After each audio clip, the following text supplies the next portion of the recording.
பௌர்ணமி அப்படிங்கிறதுமே நம்ம முதல்ல ஞாபகம் வருவது திருவண்ணாமலை தாங்க.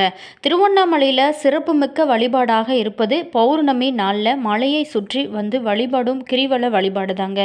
பௌர்ணமி திதி இருக்கும் நாளில் கிரிவலம் வருவதற்கு என குறிப்பிடப்படும் நேரத்திற்குள்ள கிரிவலம் வழிபாட்டினை மேற்கொள்வதனால அதற்கான முழு பலனுமே நமக்கு கிடைக்குங்க. மேலுமே 2026ஆம் ஆண்டோட முதல் பௌர்ணமி திருவண்ணாமலையில் நம்ம எந்த நாளில் எந்த நேரத்தில் கிரிவலம் செல்ல வேணும் அப்படிங்கிறத பற்றி தான் நம்ம இந்த பதிவின் மூலமாக தொடர்ந்து பார்க்க போகிறோம். வீடியோவை ஸ்கிப் பண்ணாமல் முழுமையாக பாருங்கள். வீடியோ பிடிச்சிருந்தா லைக் பண்ணுங்கள், கமெண்ட் பண்ணுங்கள், ஷேர் பண்ணுங்கள். நீங்கள் இன்னும் இனியவள் உற்சாகம் சேனலை சப்ஸ்கிரைப் பண்ணாமல் இருந்தீங்கன்னா சப்ஸ்கிரைப் பண்ணிக்கோங்க. கூடவே இருக்க பெல் பட்டனையுமே ப்ரெஸ் பண்ணிட்டு வாங்க வீடியோக்குள்ளே போகலாம். பௌர்ணமி அப்படின்னு சொன்னதுமே நம்மளோட அனைவருக்குமே நினைவிற்கு வரும் ஒரு அற்புதமான தலந்தாங்க இந்த திருவண்ணாமலை தலந்தாங்க. நினைத்தாலே முக்தியை கொடுக்கும் திருவண்ணாமலை தான். திருவண்ணாமலையில் வருடத்தோட அனைத்து நாள்லையுமே நம்ம கிரிவலம் வந்து அருணாச்சலேஸ்வரரை வழிபடலாம். அப்படின்னா கூட பௌர்ணமி நாளில் கிரிவலம் வந்து வழிபடுவது அப்படிங்கிறது ரொம்ப ரொம்ப உயர்வான ஒரு வழிபாடாக இருக்குது. பௌர்ணமி நாளில் திருவண்ணாமலையில் மனிதர்கள் மட்டும் இல்லாமல் தேவர்களும் ரிஷிகர்களும் சித்த புருஷர்களும் கூட இன்றுமே ரூபமாக கிரிவலம் வந்து அண்ணாமலையாரை வழிபடுவதாக சொல்லப்படுது. திருவண்ணாமலையில் கிரிவல பாதையில் அடிக்கு 108 சிவலிங்கங்கள் இருப்பதாக சொல்லப்படுதுங்க. அதே போல தாங்க இந்த கிரிவல பாதையோட தூரம் பார்த்திங்களா 14 கிலோமீட்டர் கொண்ட கிரிவல பாதையில் அஷ்டலிங்கங்கள் எனப்படும் 8 விதமான லிங்கங்கள் உள்ளிட்ட 98 கோவில்கள், ஜீவ சமாதிகள், தீர்த்தங்கள் இருக்குங்க. இது அனைத்துமே வழிபட்டு கிரிவலம் வருவது ரொம்ப ரொம்ப சிறப்பு.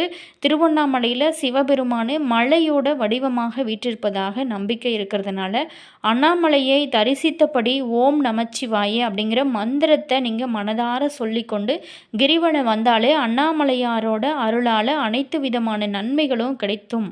மேலுமே திருவண்ணாமலையில் மாதந்தோறுமே பௌர்ணமி நாளில் ஆயிரக்கணக்கான பக்தர்கள் நாளுக்கு நாள் அதிகரித்து கொண்டே கிரிவலம் வந்து வழிபடுவது வழக்கம்தாங்க. பௌர்ணமி இன்னைக்கு தெய்வீக மற்றும் மருத்துவ குணம் மிக்க அண்ணாமலை மீது பட்டு தெரிக்கும் சந்திரனோட கதிர்கள் அந்த சமயத்தில் கிரிவலம் வரும் நம் மீது படுவதனால நமக்கு ஏற்பட்டு இருக்கக்கூடிய தோஷங்கள், சாபங்கள், வாழ்க்கையில் இருக்கக்கூடிய தீமைகள், கஷ்டங்கள் ஆகிய அனைத்துமே நீங்குங்க. ஒவ்வொரு மாதமுமே பௌர்ணமி அன்னைக்கு கிரிவலம் செல்வதற்கு உகந்த நேரத்தில் மலையை வலம் வந்து வழிபட்டாலே வாழ்வில் உயர்ந்த ஒரு நிலையை அடைய முடியும்.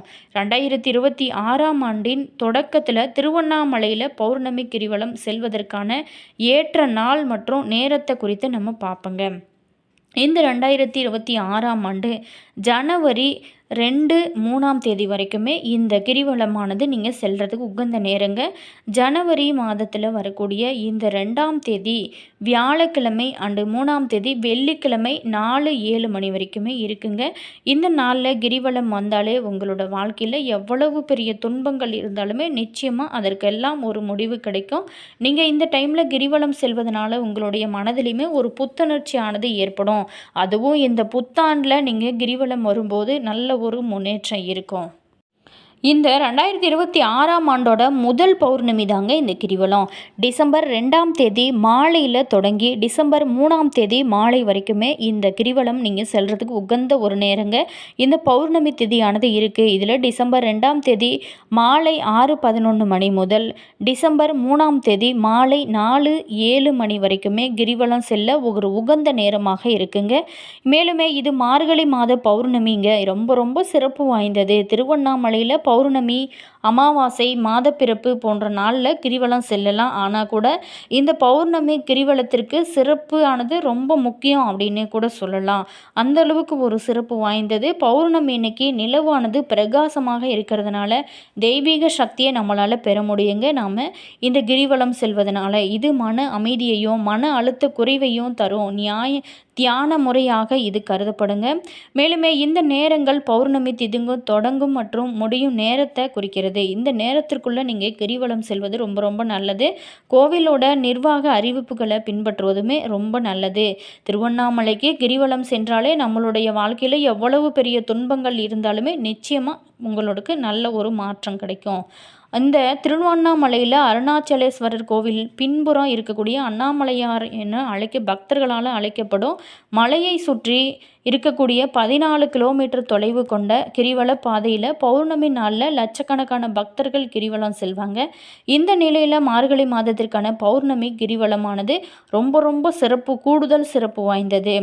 மேலுமே அதன்படி பௌர்ணமி நாள் வெள்ளிக்கிழமை மாலை 6:11 மணிக்கு தொடங்கி மறுநாள் 3ஆம் தேதி சனிக்கிழமை மாலை 4:07 மணிக்கு வரைக்குமே இருக்குது. இந்த நேரம் கிரிவலம் செல்ல உகந்ததாக இருக்குங்க. மேலுமே 3ஆம் தேதி கோவிலில் இருக்கக்கூடிய ஆயிரங்கால் மண்டபத்தில் ஆருத்ர தரிசனத்தின்படி போது ராஜ பெருமானுக்கு கார்த்திகை தீப மை சாற்றுதல் நிகழ்ச்சியுமே நடைபெற இருக்குங்க. உலகம் முழுவதுமே புத்தாண்டு உற்சாகமாக கொண்டாடப்பட்டு வர நிலையில் அரசியல் தலைவர்கள், சினிமா பிரபலங்கள் புத்தாண்டு வாழ்த்து தெரிவித்து வருகிறாங்க. புத்தாண்டை முன்னிட்டு பிரபல கோவில்கள் பக்தர்கள் குவிந்து வருகிறாங்க. மேலுமே இந்த புத்தாண்டு கொண்டாடும் வகையில் புகழ்பெற்ற சுற்றுலா தலங்களில் மக்கள் பார்த்திங்களா நிறைய குவிந்து வருங்க. இது அனைத்து தரப்பு மக்களுமே மகிழ்ச்சி அடையும் வகையில் இந்த புத்தாண்டானது கொண்டாடப்பட்டு வருகிறது. இந்த நிலையில் இந்த காலகட்டத்தை பொறுத்த வரைக்கும் புத்தாண்டு வாழ்த்துமே தெரிவிச்சிருக்காங்க அமைச்சர்கள். இந்த அண்ணாமலையார் கோவிலானது பஞ்சபூத தலங்களில் அக்னி ஸ்தலமாகவும் சிவபெருமானுமே அக்னி மலையாக அருள் பாலிக்கும் உலக பிரசித்தி பெற்ற திருவண்ணாமலையில் அண்ணாமலையாரை தரிசிக்க மட்டும் இல்லாமல் ஒவ்வொரு மாத பௌர்ணமிக்குமே லட்சக்கணக்கான பக்தர்கள் கிரிவலம் செல்கிறாங்க. 2026ஆம் ஆண்டோட முதல் பௌர்ணமியானது ஜனவரி 3, 2026 திங்கட்கிழமை ஆருத்ர தரிசனம் அன்று வருகிறதுங்க.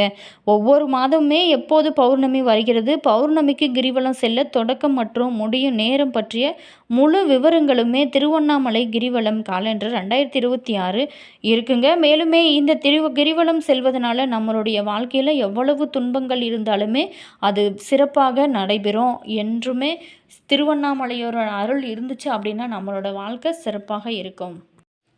ஆன்மீகத்திலையும் சரிங்க, வரலாற்றிலையுமே புகழ்பெற்ற ஒரு இடமாக திகழ்வது தான் திருவண்ணாமலை. பஞ்சபூத தலங்களில் ஒன்றாகவும் சைவ குரவல்களால் பாடல் பெற்ற ஒரு தலமாகவும் சிறப்பு பெற்ற திருக்கோயில் தாங்க இந்த திருக்கோவில். இங்கே இருக்கக்கூடிய அண்ணாமலையார் கோவில் சுமார் 1100 ஆண்டுகளுக்கு முன்னாடி கட்டப்பட்டு தொடர்ந்து சோழர்கள், பாண்டியர்கள், சம்புவராயர்கள் மற்றும் விஜயநகர அரசர்கள், நாயக்க மன்னர்கள் என பல பேருமே ஆண்ட ஒரு கோவிலாகவும் 450 கல்வெட்டுகளும் இங்கே இருக்குங்க. இங்கே இருக்கக்கூடிய கோவிலில் 100க்கும் மேற்பட்ட சன்னதிகள் இருக்குது.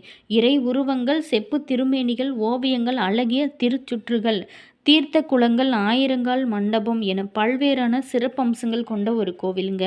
25 ஏக்கர் பரப்பளவில் மிக பிரம்மாண்டமாக இந்த கோவிலானது அமைஞ்சிருக்கு. இந்த கோவிலில் கிருஷ்ணதேவராயர் கட்டிய கிழக்கு ராஜகோபுரம் மட்டும் 217 அடி உயரமும், தமிழ்நாட்டில் 2வது உயரமான கோபுரம் இந்த கோபுரம் அப்படின்னு கூட சொல்லப்படுதுங்க.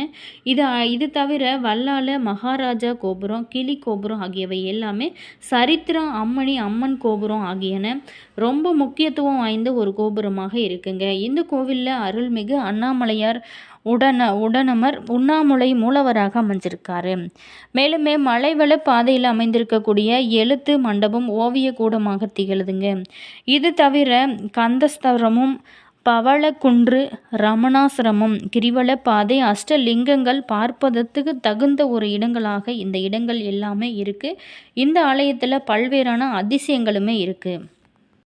திரு அண்ணாமலையார் கோவில் பார்த்திங்களா, தமிழ்நாட்டோட திருவண்ணாமலையில் இருக்கக்கூடிய ஒரு அற்புதம் நிறைந்த சிவன் கோவிலுங்க.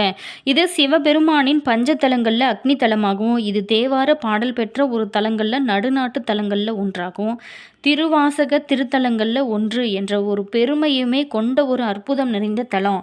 இந்த தலத்தில் தான் மாணிக்கவாசர் திருவெம்பாவை பாடியிருக்காருங்க. இந்த தலத்தில் மூலவர் அண்ணாமலையார் அப்படின்னும், அம்பிகை உண்ணாமுலையம்மன் என்றும் அழைக்கப்படுகிறாங்க. நினைத்தாலே முக்தி தரும் ஒரு தலம் அப்படின்னும் பெருமையை கொண்ட ஒரு அற்புதம் நிறைந்த தலமாக அறியப்படுது. மேலுமே இந்த தலத்தில் பல்வேறு நகரங்கள்லிருந்தும் ஊர்களிலிருந்தும் எண்ணற்ற சித்தர்கள் இந்த நகரத்துக்கு வந்து வாழ்ந்து சமாதி அடைந்திருக்கிறதாகவும், அவங்களில் ரமணர், சேஷாத்ரி சாமிகள், விசிறி சாமிகள், குரு நமச்சிவாயர், குகை நமச்சிவாயர் போன்றவங்க எல்லாமே குறிப்பிடத்தக்கவங்க அப்படின்னு சொல்லப்படுது. இவர்களோட சமாதிகள் கிரிவல பாதையில் அமைஞ்சிருக்குங்க. முக்தி தலங்களில் திருவண்ணாமலை நினைத்தாலே முக்தி தரும் அப்படின்னு அப்படிங்கிறது சைவர்களோட ஒரு நம்பிக்கையாகவும் இருக்குது.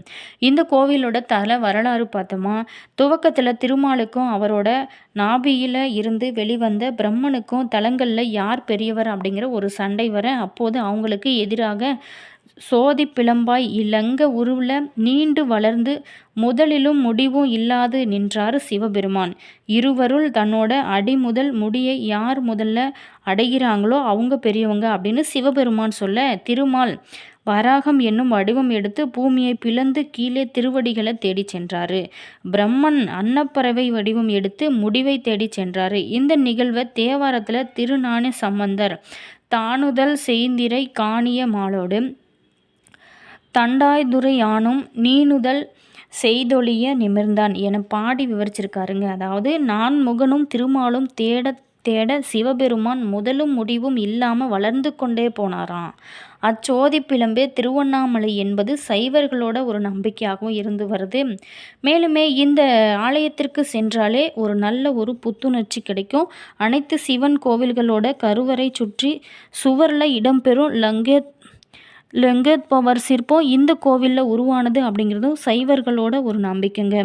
ஆணோடு பெண்ணும் சரி சமம் அப்படிங்கிறத அந்த காலத்திலேயே உணர்த்த சிவபெருமானிடம் உமையம்மை அவரருள் சரிபாதி கேட்டாள். இந்த தலத்தில் தான் சிவபெருமான் தன்னுள்ள சரிபாதியை உமையம்மைக்கு அருள் கொடுத்ததோ இந்த தளத்தில் தாங்க. என்ன நேயர்களே, வீடியோ பிடிச்சிருந்தா லைக் பண்ணுங்கள், கமெண்ட் பண்ணுங்கள், ஷேர் பண்ணுங்கள்.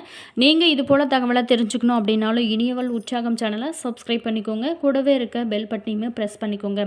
அப்போ தான் நாங்கள் போடுற ஒவ்வொரு வீடியோஸுமே உடனுக்குடன் நோட்டிஃபிகேஷனை வந்து சென்றடையும். உங்களோட கருத்து என்ன அப்படிங்கிறத மறக்காமல் கமெண்ட் பாக்ஸ் செக்ஷனில் சொல்லுங்கள். கிரிவலம் சென்றாலே நம்மளுடைய வாழ்க்கையில் எவ்வளவு துன்பங்கள் இருந்தாலுமே நிச்சயமாக நல்ல ஒரு மாற்றத்தையும் உங்களோட வாழ்க்கையில் ஏற்றத்தையும் கொடுக்கும். உங்களோட கருத்தை கமெண்ட் பாக்ஸ் செக்ஷனில் சொல்லுங்கள். All viewers, thank you.